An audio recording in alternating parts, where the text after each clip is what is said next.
এজন্য দোস্ত বাপ সবাই মিলে নিজেকে কেউ মিথ্যা নাফরমানি আল্লাহর অবাধ্যতা করে চালাক ভাই বলো।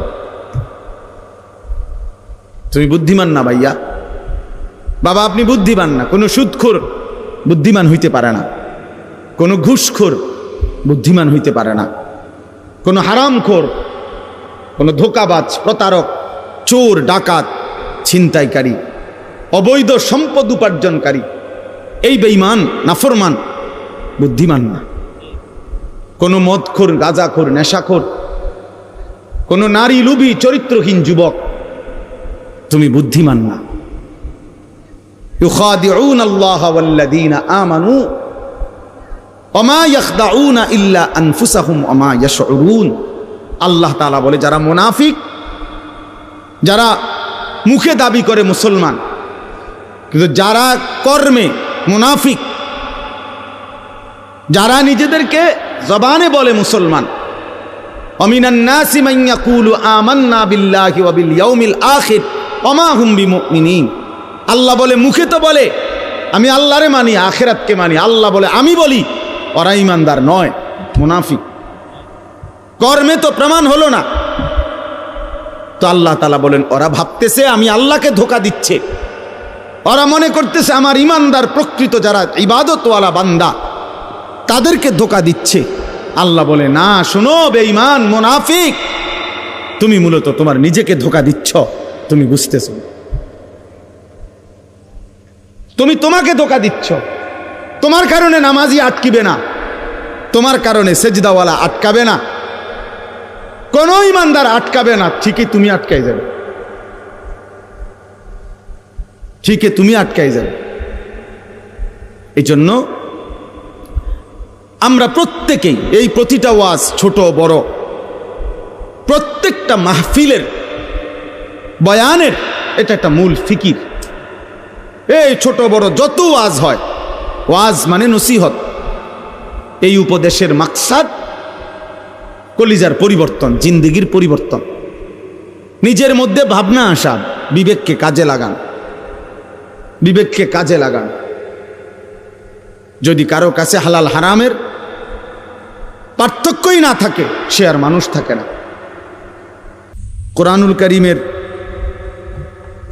6 নম্বর পারা 5 নম্বর সূরা, সূরাটির নাম সূরায়ে মায়েদাহ। এই সূরার 27 নম্বর আয়াত আমি তেলাওয়াত করেছি।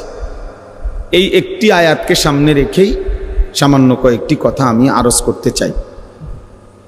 সবার কাছে অনুরোধ, প্রিয় ভাই ছেলেরা তোমাদের কাছে অনুরোধ, বাবা কারো যদি দুষ্টামি করতে মন চায় চলে গেলে ভালো ভাই, কিন্তু আল্লাহর ওয়াস্তে আলাদা আলাদা মোবাইল না টিপ্পা, কোরআনুল কারীম থেকে অল্প একটু কথা আমরা দিল দিয়ে শুনি, এতে সবার ভালো হবে, আমারও ভালো, আপনাদেরও ভালো, সবার জন্য ভালো। জীবনের 24 ঘন্টা সারাক্ষণ খামখেয়ালি করা, হায়াতের সব টাইম অবহেলায় অবহেলায় গাফলতে কাফলতে শেষ করা, এটা বুদ্ধিমানের কাজ না। এটা একজন সুস্থ স্বাভাবিক মানুষের পরিচয় না। মানুষ বিবেকবান হয়, মানুষ বিচক্ষণ হয়, মানুষ গন্তব্য চিনে, মানুষ ভালো মন্দ বুঝে। আল্লাহ তাআলা কোরআনুল কারীমের মধ্যে বলছেন ওয়ালাকাদ কাররামনা বনি আদম, আমি আল্লাহ আদম সন্তানকে, বনি আদমকে, মানুষকে সম্মানিত করেছি। ওয়া হামালনাহুম ফিল বাররি ওয়াল বাহর, জলে এবং স্থলে সর্বত্রই আমি বনি আদমকে প্রাধান্য দিয়েছি। অর্থাৎ মানুষই প্রকৃত অর্থে সমস্ত সৃষ্টির মধ্যে শ্রেষ্ঠ, সব বিবেচনায়, সব আলোকে। তাইলে এই শ্রেষ্ঠত্ব আকলের কারণে, বুদ্ধি, বিবেক, বিবেচনাবোধ এর কারণে, আর নাই তো হাত, পাও, চোখ, নাক, কান, এটা তো অন্যান্য প্রাণীরও আছে। খানা, খাদ্য, খাবার, পেশাব পায়খানা, ঘুম, যৌন চাহিদা পূরণ। তো একটু খাবারের চাহিদা, ঘুম, পেশাব পায়খানার জরুরত, যৌন চাহিদা পূরণ, তো জন্তু জানোয়ারেরও আছে। কুকুর বিড়ালেরও খানা খায়, ঘুম যায়, পেশাব পায়খানা করে। কুকুর বিড়ালও যৌন চাহিদা পূরণ করে, ফলে কুকুরেরও বাচ্চা হয়। তাহলে এটা কোনো বিষয় না। তাহলে মানুষের শ্রেষ্ঠত্ব, সে ভাত খায় এই কারণে না, সে ঘুম যায় এই কারণে না। মানুষের শ্রেষ্ঠত্ব আল্লাহ তাআলা তাকে পূর্ণাঙ্গ আকল দান করেছে, বুদ্ধি, বিবেচনা, বিবেক বোধ, আলো অন্ধকার, রোদ বৃষ্টি, সত্য মিথ্যা, করণীয় বর্জনীয়, উচিত অনুচিত, ন্যায় অন্যায়, এটা বুঝবার মতো একটা সক্ষমতা, আকল, দিমাগ আল্লাহ তাআলা দান করছেন। আর সেটা যেন বান্দা প্রয়োগ করে, মানুষ প্রয়োগ করে, এটা আল্লাহ তাআলা খুব চাইছেন।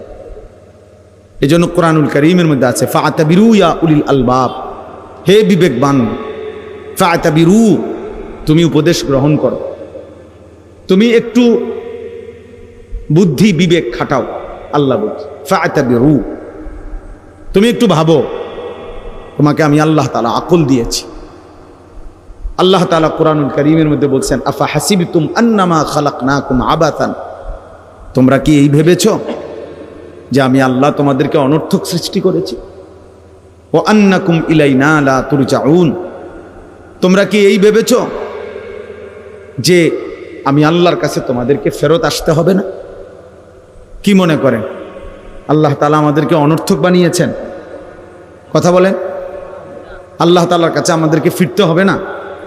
তাইলে কোরআন শরীফে আছে সূরা ইয়াসিনের মধ্যে, পূর্ব জামানার একজন ব্যক্তি ইমানদার, পুরা জাতি বেঈমান, তো সবাই যখন তাকে ঘিরা ধরছে যে তুমি আমাদের এই মূর্তি পাথরের পূজা করো না কেন, তখন তিনি বলছে সমস্ত জাতির মোকাবেলায় একজন ইমানদার, সে বলছে ওমা লিয়া লা আ'বুদুল্লাযী ফাতারানী ওয়া ইলাইহি তুরজাউন, হে আমার জাতি, বলো কি তোমরা, আমি কেন সেই আল্লাহর ইবাদত করব না যিনি আমাকে সৃষ্টি করেছেন? আমি তার ইবাদত করব না কেন, অথচ তিনিই তো আমাকে সৃষ্টি করেছেন। ওয়া ইলাইহি তুরজাউন, এবং আমাকে তো তার কাছেই সকলকে, আমাদের সবাইকে ফিরে যেতে হবে। তো যেহেতু তিনি সৃষ্টি করলেন, তার কাছেই ফিরতে হবে, তো আমি তার গোলামি করব না কেন? তো পুরা কওম তাকে ধরে মাইরা শহীদ করে ফেলছে, মেরে ফেলছে।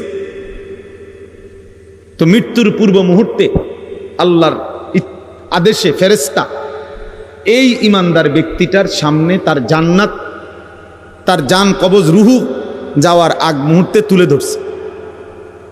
তুলে ফেরেশতা বলছে সামনে আইনা জান্নাত, কিলা দুখুলিল জান্নাহ, হে ইমানদার এই জান্নাতে ঢোকো। তখন এই ইমানদার বলছে ক্বালা ইয়া লাইতা কওমি ইয়ালামুন, হায় আমার জাতি যদি বুঝতো, জানতো যে তারা আমাকে হত্যা করে তারা লাভবান হয় নাই, বরং আমারে আল্লাহ মাফ করে দিছে আর আল্লাহর সম্মানিত বান্দাদের অন্তর্ভুক্ত করে দিয়েছে। বিমা গাফার আলী রব্বি ওয়া জাআলানি মিনাল মুকরামিন, আমারে তো আল্লাহ মাফ করে দিছে, আমারে তো জান্নাত দেখাই দিছে, আমারে তো জান্নাতি সম্মানিত বান্দাদের অন্তর্ভুক্ত করে দিয়েছে। তাহলে ওরা না মনে করছে মাইরে লাইলাম, শোয়াই লাইলাম, হত্যা করে ফেললাম, কিন্তু তারা যদি জানতো, দেখতো যে এই দৃশ্য জান্নাত আমি দেখতেছি, তাইলে তারা বুঝতো আহা আল্লাহ তো আমাকে দামি বানায় দিছে। এই জন্য ভাই আল্লাহ তাআলা আমাদেরকে মানুষ বানিয়েছে। আজকে তোমরা অনেক ছেলে পেলে সুস্থ সবল, শরীর স্বাস্থ্য মেধা যৌবন সব ঠিক আছে, পাগলও না ছাগলও না, প্রতিবন্ধী না মাতাল না, সুস্থ মানুষ। অথচ তোমাদের শত শত ছেলে পেলের দেমাগে আল্লাহ তাআলার কোনো কথাই ধরে না, হালাল হারাম জায়েজ না জায়েজ, করণীয় বর্জনীয়র কোনো অনুভূতিই নাই। আহা, এক জন্তু জানোয়ারের মতো জীবন, যে জানোয়ারের জীবনের মধ্যে কোনটা বৈধ কোনটা অবৈধ, হালাল কোনটা হারাম কোনটা, মাকেও দেখে, রাস্তার নারীকেও দেখে, বোনের দিকেও তাকায়, মোবাইলের উলঙ্গ ছবির দিকেও তাকায়। তাহলে এ তো হালাল হারাম কোনোটার অনুভূতি নাই, তো এ তো জানোয়ারের আখলাক।